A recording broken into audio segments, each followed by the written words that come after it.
네, 이번 주 아주 중요한 또 한 주가 될 것 같습니다. 모닝 스탠바이를 통해서 오늘 개장 전에 보셔야 될 중요한 이슈와 종목들 함께 보시기 바랍니다. 자, 오늘 바로자산 운용의 윤정식 상무입니다. 상무님, 안녕하십니까? 네, 안녕하세요. 네. 자, 뉴욕 증시 지난 한 주는 정말 다사다난했다라고 좀 볼 수가 있겠습니다. 이제 그런 가운데 이번 주에도 중요한 경제 지표라든지 뭐 실적들 이런 게 예정이 되어 있기 때문에 체크 포인트 좀 자세하게 들어봐야 될 것 같습니다. 어떻습니까? 네, 정말 다사다난한 한 주였죠. 사실 한 해도 아니고, 지난주 월화수목 한 4일 정도는 정말 드라마틱한 한 주였습니다. 항상 주식 투자를 하면서 주식 시장을 볼 때 느끼는 점이 굉장히 좀 살아있는 생물 같죠. 생명체 같죠. 진화하는 부분도 있고요. 변수들도 많이 나오고요. 무언가 사람들로 인해서 발생하는 현상이 아닌 굉장히 살아있는 생명체와 같다라는 생각을 좀 많이 하는데, 이 주식시장이 지난주에는 더 다양하게 더 확실하게 좀 살아있는 듯한 그런 변수들이 많이 발생하는 이런 액티브한 모습을 많이 보여줬습니다.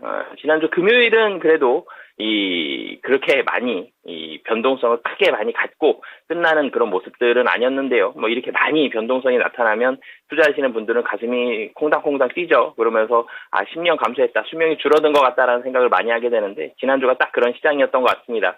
그래도 금요일 날은 좀 진정되는 모습으로, 그리고 변동성이 조금 있긴 했습니다만 변동성이 낮았고 그리고 상승 쪽으로 끝났다라는 점이 시장 투자자들의 마음을 상당히 안도시키면서 맞출 수 있는 그런 모습들을 보여줬는데요. 이 S&P 500 지수 같은 경우는 지난 주간, 그러니까 사실 변동성이 컸다라는 게 그 전주, 지지난주 금요일부터 상당히 좀 많은 하락들이 일어났죠. 그러면서 지난주 초에도 하락이 크게 나타났었는데, S&P 500 같은 경우는 주 초반에 하락을 뒤로 하고 그 이후부터 빠른 속도로 상승을 했죠. 그러면서 대부분 좀 만회하는 그런 모습들, 하락을 모두 만회하는 그런 모습들을 보여줬습니다. 이 최악의 상황에서는 벗어났지만 여전히 이 시장 투자자들은 불안한 마음들이 상당히 좀 많이 남아있는 그런 상황인데요. 기술주가 대부분 변동성이 상당히 좀 컸었죠. 근데 이 기술주들에 대한 변동성이 이제는 좀 많이 줄어드는 그런 모습들을 보여줬고요. 그러면서 시장 전체적으로는 조금 상승으로 마감을 했습니다. 엔캐리 트레이드가 국내에서도 상당히 이슈였지만 미국 시장에서도 굉장히 큰 화두였는데요. 엔캐리 트레이드도 관련된 인터뷰들을 좀 살펴보고 지표들을 좀 살펴보면 대체적으로 적어도 한 70% 이상은 좀 청산이 된 것으로 보여집니다. 물론 이제 엔캐리 트레이드가 직접적인 요인이냐라는 데에는 여러 가지 의견들이 있으면서 의견들이 있지만, 어찌됐든 시장의 변수 중에 하나였고 상당히 많은 관심을 가졌었던 이 엔캐리 트레이드가 대체적으로 청산이 많이 되었다. 그렇기 때문에 청산 규모가 상당히 컸기 때문에 이제는 엔캐리 트레이드보다는 경제 지표에 좀 더 포커스를 맞추면 될 것 같습니다. 시장에서는 크게 두 가지 주목했었죠. 엔캐리 트레이드는 갑작스럽게 좀 일어난 부분들이 좀 있었고, 경제 지표가 경기 침체 쪽으로 좀 많이 나오면서 이 두 가지가 겹치면서 시장은 좀 하락을 했었는데, 한 가지 요인이 대체적으로 마무리됐기 때문에 이제는 이 눈을 향후에 나오는, 특히 이번 주에 나오는 경제 지표에 좀 더 포커스를 맞추셨으면 좋겠고요. 이 시장 같은 경우 본다라면 지난주 금요일 시장에서는 사실 시간 왜거대까지 다 끝났을 때 보면 외국인이 2억 순매수입니다. 그리고 기관이 346억 순매수거든요. 사실 장 종료까지만 해도 외국인이 순매도였는데 바뀌었죠. 그러면서 이 외국인이 5일 동안의 순매도를 끝내고 소폭이지만 어찌됐든 순매도가 끝났다라는 점. 기관은 6일 동안의 순매도를 끝내고 매수로 돌아섰습니다. 기관의 매도는 금융투자가 다 매도를 했고요. 이 안에서 투신과 연기금, 특히 연기금이 중심이 된 이 자금들, 펀드 자금들이 들어오면서 시장을 그래도 어느 정도 좀 지지해주는 그런 모습들이 있었는데, 기관도 순매수로 돌아섰죠. 특히 지난주 금요일 같은 경우는 사모펀드에서도 상당 부분 좀 물량들이 들어오면서 기관을 외국인보다 좀 더 크죠. 346억 순매수로 만들어주면서 마감을 했습니다. 가장 고무적이었던 부분은 삼성전자와 SK 하이닉스가 반등을 했다라는 거죠. 역시 미국 시장에서도 기술주가 좀 안정세로 접어든 것처럼 SK 하이닉스와 삼성전자, 물론 두 종목 다 음봉이 나왔다는 점은 상당히 좀 아쉬운 부분이지만, SK 하이닉스와 삼성전자, 이 SK 하이닉스는 4%대, 삼성전자는 1%대의 상승세를 보여줬고, SK 하이닉스와 삼성전자 두 종목 다 외국인의 순매수가 들어왔다는 점도 고무적이죠.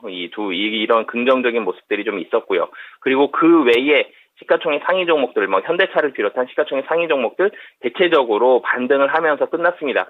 좀 아쉬웠던 점은 상승폭을 유지하지 못하고 조금 상승폭이 좀 떨어지는 그런 모습들이 장 후반에 나타나면서 좀 아쉬웠는데, 시장이 좀 더 적극적으로 나가기에는 부담스러운 부분들도 여전히 좀 남아있는 상황이 있고, 그리고 금요일이죠. 금요일 날은 항상 매수보다는 매도 쪽이 좀 더 유리하고 좀 더 우호적인 환경들이 항상 갖춰져 있습니다. 그렇기 때문에 시장 상승하면서 차익 실현 매물이 나왔는데 상승폭이 좀 줄어든 건 금요일이라는 요일적 특성에도 좀 영향을 좀 받았다라고 보시면 되겠고요. 이번 주에는 이 생산자 물가 지수와 소비자 물가 지수 주중반에 나옵니다. 이 두 가지에 상당히 좀 주목을 해보셨으면 좋겠고요. 물가가 높게 나올 가능성은 굉장히 낮습니다. 근데 이 지표가 굉장히 또 낮다, 시장 컨센서스보다 상당히 좀 떨어진다 그러면 또 경기 침체 얘기 또 한번 나올 수 있기 때문에 이 두 가지 지표에 주목을 해보시면 좋을 것 같습니다. 네. 다행스러운 건 조금은 잦아든 변동성이라는 내용들도 있겠고, 또 국내에서는 수급 변화도 조금은 나아졌다고 얘기를 해주셨습니다. 그런 가운데 앞서서도 들으셨겠지만 경제지표 다시 한번 상무님께서도 강조를 해주셨습니다. 자, 그러면 관심주 넘어가 보도록 하겠는데요. 첫 번째 키워드 어떤 건가요? 네, 방어주와 낙폭과대주로 바벨 전략을 들자라는 말씀을 드리도록 하겠습니다. 네. 자, 변동성이 남아있기 때문에 조심해서 나쁠 것은 없다라는 그런 생각이 듭니다. 어떤 전략을 짤까요? 네, 변동성이 굉장히 좀 커졌죠.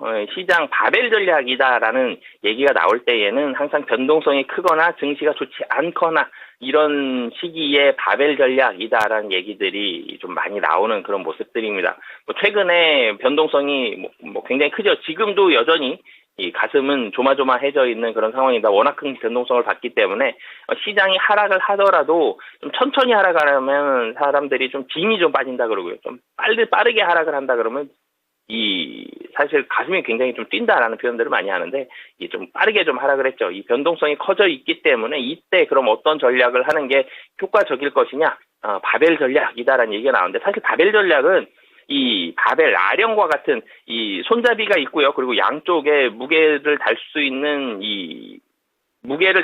양쪽에 이 두 가지를 달아야 되는데, 이것들을 한쪽은 성장주, 한쪽은 배당주라든지, 한쪽은 경기 민감주, 한쪽은 경기 방어주라든지, 이렇게 어떤 걸 다는지는 정해져 있는 건 아닙니다. 양쪽의 균형을 다 잡을 때 어떤 쪽으로 좀 더 잡을지를 한쪽으로 치우치는 게 아니라 양쪽으로 균형을 모두 다 잡겠다. 바벨을 들을 때 한쪽으로 무게의 중심이 쏠리지 않죠. 양쪽 무게가 같죠. 그래서 바벨 전략이다라면 두 가지의 전략을 동시에 추진하는데, 이 두 가지가 시장을 좀 방어할 수 있는 그런 성격을 가질 때 바벨 전략이다라는 표현을 많이 쓰는데, 이번에 말씀드릴 바벨 전략은 한쪽은 방어주, 경기 방어주, 그리고 한쪽은 낙폭 과대주다라는 말씀을 드리고 싶습니다.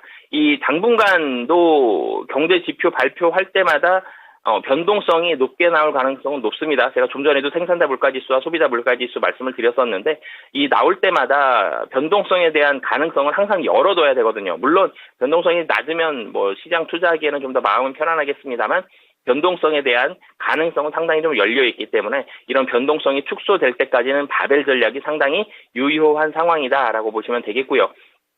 제가 좀 전에 경기를 방어하는 성격에 대한 이 바벨 하나, 그리고 낙폭 과대주에 대한 바벨 하나, 한쪽을 말씀을 드렸는데, 방어주 성격으로는 이번에 이 시장이 급락할 때 급락에서부터 상대적으로 좀 덜 하락하거나 아니면 상대적으로 하락하지 않았던 이런 종목들을 좀 말씀을 드리겠는데, 통신주와 바이오, 헬스케어 종목들입니다. 통신주는 사실 이전에도 경기 방어주 성격을 많이 가지고 있죠. 그리고 바이오주, 헬스케어주는 이 9월 금리 인하에 대한 기대감이 상당히 높으면서 주가 방어에 상당히 성공한 그런 부분들이 있고, 한쪽 바벨은 주가가 많이 떨어졌기 때문에 가격적인 매력이 발생했다. 그래서 지금 가격은 상당히 좀 싸기 때문에 향후에 유동성이 풀렸을 때 주가가 상승한다라면은 지금 많이 하락했었던 이 종목들을 다시 한번 관심 갖자라는 의미에서 반도체와 화장품, 이 화학주를 말씀드리겠습니다. 그래서 양쪽 바벨을 동시에 잡는다라면 포트폴리오의 안정성과 그리고 향후 주가가 상승할 때 수익성 두 가지의 토끼를 동시에 잡을 수 있기 때문에 이 바벨 전략을 좀 말씀을 드리겠고요. 관심 종목은 사실 이 시간에 통신주는 처음 말씀드리는 것 같은데, 통신주를 좀 말씀을 드리겠고요. 그중에서도 SK텔레콤을 말씀을 드리겠습니다. 이 SK텔레콤 같은 경우는 상당히 이익이 높습니다. 이익 컨센서스가 상당히 높은 이 모습을 보여주고요. 2분기인데 통신업종인데요. 통신업종은 성장성이 좀 덜하기 때문에 이 경기 방어주 성격도 가지고 있었는데 이익 성장률이 16%로 상당히 좀 많이 올라와 있습니다. 이익 성장률 좋다 그러면 배당도 계속적으로 좀 잘 나오는 그런 상황이고요. 그리고 여기에 AI가 들어갑니다. AI 같은 경우는 사실 투자하는 자금들이 좀 많이 일어나고 향후에 대한 회수에 대한 물음표가 많이 남아있는 상황인데 SK텔레콤 같은 경우는 AI는 가용된 범위 내에서만 투자를 하고 있습니다. 이 시장 투자자들이 상당히 마음을 놓고 AI 투자를 바라볼 수 있는 그런 금액들이 나오고 있거든요. 그렇기 때문에 SK텔레콤 이익단 상당히 좋고 배당 좋고요. 그리고 AI라는 플러스 알파가 있는데 플러스 알파가 부담스럽지 않은 상황이다. 그렇기 때문에 이 방어주 성격에서는 SK텔레콤 관심 갖고 보시면 좋을 것 같습니다. 네. 자, SK텔레콤은 지금 거의 5만 5천 원 근처에 도달해 있는 상황인데요. 목표가는 얼마나 볼까요? 네, 사실 단기적으로 잠깐 5만 2천 원 정도까지 살짝 떨어졌다가 다시 5만 5천 원 정도 올라와 있는 그런 상황인데요. 5만 5천 원이 사실 정고점 부근하고도 맞닿아 있습니다. 금년에도 5만 5천 원 정도, 작년에는 정고점이 5만 한 2, 3천 원 정도였는데요. 지금 같은 자리에서는 외국인 기관 여전히 많이 매수하고 있고 연기금도 매수하고 있다라는 점 등을 봤을 때 22년도의 고점이죠. 6만 원 정도까지 우선은 1차적으로 목표가 잡고 대응하시면 좋을 것 같습니다. 네. 자, SK텔레콤입니다. 또 조마조마하신 분들 많으실 텐데 또 우리 또 상무님께서는 이제 한샘이라든지 셀트리온, BGF 리테일 지난주에도 계속 말씀해 주셨지만 빠른 회복이 나오고 있거나 견조한 상승세가 나오고 있기 때문에 이러한 내용들에서 함께 참고를 해 보셨으면 좋겠습니다. 자, 두 번째 키워드 넘어가겠습니다. 어떤 게 있을까요? 네, 5개 증권사입니다. 상반기 실적이 상당히 올라간 5개 증권사, 이 증권사들에 대해서 말씀드리도록 하겠습니다. 네, 아무래도 이제 항상 불안한 마음은 실적으로 좀 해결해 보자라는 취지의 말씀을 자주 해주셨었는데요. 자, 이번 실적의 주인공 증권사입니다. 어떠한 내용으로 볼까요?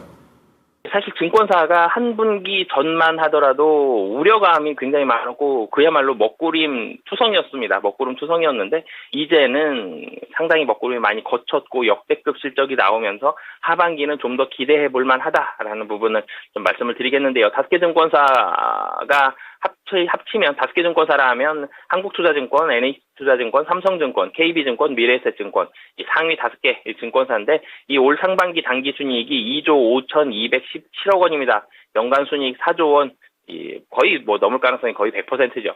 굉장히 높은 그런 연간 순이익을 기록을 했는데 지난해 같은 기간 이 6개월 동안보다는 37.6% 증가했습니다. 지난해에는 1조 8천억 정도였거든요. 그리고 지난해 23년 전체 순이익이 2조 3,028억 원인데 전체 순이익보다 훨씬 높죠. 물론 이제 작년에는 PF 같은 부분들이 좀 많이 나오면서 충당금을 굉장히 좀 많이 쌓아두는 그리고 ELS 사태도 있었죠. 이런 부분들로 인해서 이 실적이 좀 줄어든 부분들도 있었지만 금년에 그에 비해서도 굉장히 좀 빠른 속도로 올라가고 있는데 실적이 올라가는 가장 첫 번째 이유는 해외 주식입니다. 해외 주식에 대한 매수도 결제 금액이 굉장히 많아졌다. 이 전년 동기가 685억 달러거든요.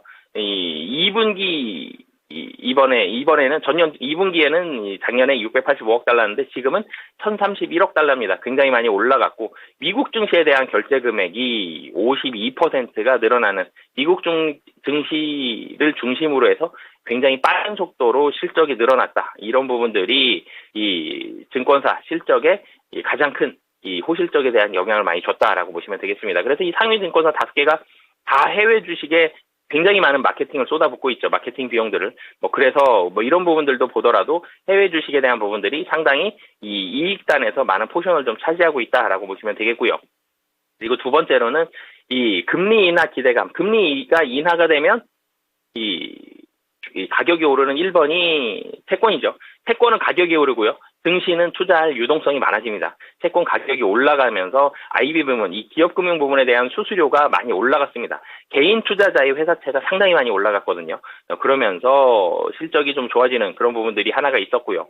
그리고 마지막으로는 PF입니다. 이 PF 때문에 작년 실적이 안 좋았거든요. 이 프로젝트 파이낸싱, PF에 대한 충당금이 상당히 많이 반영이 됐습니다, 작년에. 그리고 금년 상반기에도 많이 반영이 됐습니다. 그렇다면 지금 문제가 될 만한 부분들은 충당금을 대부분 반영을 했고, 내년을 하반기를 본다라면 하반기에 대해서는 추가 충당금 적립 금액은 상당히 많이 줄거나 아니면 도리어 회수를 할 수 있는 가능성도 상당히 높아져 있다. 그렇기 때문에 하반기 금리 인하가 시작이 된다라면 증권사들의 실적 개선 속도 상반기도 좋았는데 하반기는 좀 더 좋을 가능성이 높다라고 보시면 되겠습니다. 이 관심 종목으로는 이 증권사 중에서 가장 이 실적이 이번에 많이 좋아졌죠. 이 한국금융지주 말씀을 드리겠습니다. 이 한국금융지주 같은 경우는 굉장히 좀 탄탄하다라는 이 표현이 좀 잘 어울릴 정도로 굉장히 알짜의 증권사 중에 하나거든요. 한국금융지주 같은 경우는 지배주주 순이익 이 컨센서스를 상회하면서 2분기 실적 굉장히 좋았고요. 그리고 밸류에이션이 굉장히 쌉니다. PBR이 0.4배 수준이거든요. 하반기 실적이 좋아지는데 2분기 실적도 좋았고요. 그런데 밸류에이션은 굉장히 좀 싸다. 충분히 관심 가지실만 하기 때문에 관련된 종목으로도 한국금융지주 말씀드리도록 하겠습니다. 자, 그럼 한국금융지주는 굉장히 좋은 실적이라든지 그리고 앞으로에 대한 밸류에이션도 좀 저렴한 부분이 있다고 얘기해 주셨는데요. 지금 1.3%가량 최근에 한번 찍고 올라오고 있는 상황입니다. 얼마까지 보면 좋을까요? 네, 최근에 지금 4거래일 연속 좀 상승을 했습니다. 그러면서 이 24년도만 놓고 보면 좀 높은 가격처럼 보일 수 있거든요. 그렇지만 조금 더 당겨보면 사실 한국금융지주는 10만 원 위에 있는 이 금융지주였습니다. 근데 우선은 그때까지 10만 원 위까지는 상당히 좀 많은 갭이 있기 때문에 단기적으로 좀 본다면 8만 원대에서 매물대가 좀 많이 나올 수 있거든요. 그래서 단기적으로는 우선 8만 원까지 목표 가격 잡고 대응하시면 좋을 것 같습니다. 네, 그렇다면 마지막으로 우리 이사님의 상무님의 관심주 간략하게 들어보겠습니다. 네, 이 한국콜마 좀 말씀을 드리겠는데요. 제가 이 관심주로 화장품주들도 몇 번 말씀드렸고 특히 한국콜마도 말씀드렸는데 이 중국 관련된 우려감들 때문에 화장품주들이 한번 이 6월달에 조정을 좀 받았었죠. 그런데 이제는 다시 한번 올라가고 있다. 그리고 이 하반기가 또 좋다. 하반기가 좋은 종목들에 상당히 좀 저 개인적으로 관심을 많이 갖고 있는데요. 이 2분기 실적 굉장히 잘 나왔습니다. 어닝 서프라이즈를 기록을 했습니다. 이 영업이익이 717억. 2분기가 사실 굉장히 화장품주들은 걱정이 많이 되는 2분기였는데 상당히 좋은 실적을 기록을 했고 하반기 같은 경우도 미국을 중심으로 해서 상당히 높은 주문들이 예상되고 있기 때문에 하반기는 좀 더 좋은 실적이 예상이 된다. 그렇기 때문에 화장품주 중국만 보시고 너무 걱정하시기보다는 하반기 미국을 바라보고 미국 관련된 종목들은 지금부터 관심 가지시면 좋을 것 같기 때문에 한국콜만 말씀드리도록 하겠습니다. 네. 자, 그 말씀해주신 대로 한국콜만 또 금요일날 엄청난 상승세를 보여줬었거든요. 우선 목표가를 어떻게 잡는 게 중요할까요? 네, 사실은 이 OEM 업체들, 화장품 OEM 업체들은 새로운 세상을 살고 있다라고 보시면 되겠거든요. 지금은 미국이란 새로운 시장도 열렸고요. 중소형 업체들에 대한 주문이 굉장히 많이 늘어나고 있다라는 점. 공장이 부족합니다. 그럴 정도로 잘 되고 있기 때문에 주가가 사실 이 전고점이 좀 부담이 될 수도 있습니다. 그렇지만 이전에 있던 세상보다는 바뀐 세상에 좀 더 포커스를 맞춰서 그리고 하반기에 포커스를 맞춰서 우선적으로는 75,000원 이 목표가 잡고 대응하시면 좋을 것 같은데 75,000원도 개인적으로 보기에는 하반기에 넘어갈 가능성이 좀 높기 때문에 단기적으로 우선 75,000원 잡고 대응하시면 좋을 것 같습니다. 네. 자, 오늘 모닝 관심주 3가지 종목 전달을 해드리도록 하겠습니다. 첫 번째 키워드는 바벨 전략입니다. 이제 그야말로 방어 전략이 되겠고 방어주 플러스 낙폭 과대주가 포트폴리오의 구성이 돼야 된다라는 그런 관점입니다. 그중에서 SK텔레콤입니다. 이익 성장률이 좋고요. 또 AI에 대한 모멘텀이 있습니다. 목표가 6만 원 제시를 해주셨고요. 두 번째는 호실적 측면에서 증권사들 보고 계시는데요. 그중에서도 한국금융지주입니다. 알짜이고요. 또 가장 좋아진 실적 개선과 이런 속도들 그리고 밸류에이션적인 측면에서 저렴하다라는 관점입니다. 단기 8만 원입니다. 마지막으로 한국콜마입니다. 일각에서는 해리스 부통령의 수혜주라는 그런 보도들도 나오고 있는데요. 우선 2분기에 걱정을 날리는 호실적 그리고 기대되는 하반기 실적까지입니다. 보수적으로 잡았을 때 7만 5천 원 제시를 해주셨습니다. 상무님 오늘 얘기 잘 들었습니다. 네, 감사합니다. 네, 모닝쇼 저희가 준비한 소식은 여기까지입니다. 지금까지 투자 판단에 도움이 될 수 있는 정보를 제공해드렸습니다. 하지만 특정 종목의 상승과 하락을 보장하지는 않으니까요. 이 부분 참고해 주시기 바랍니다. 오늘도 성공 투자하십시오. 고맙습니다.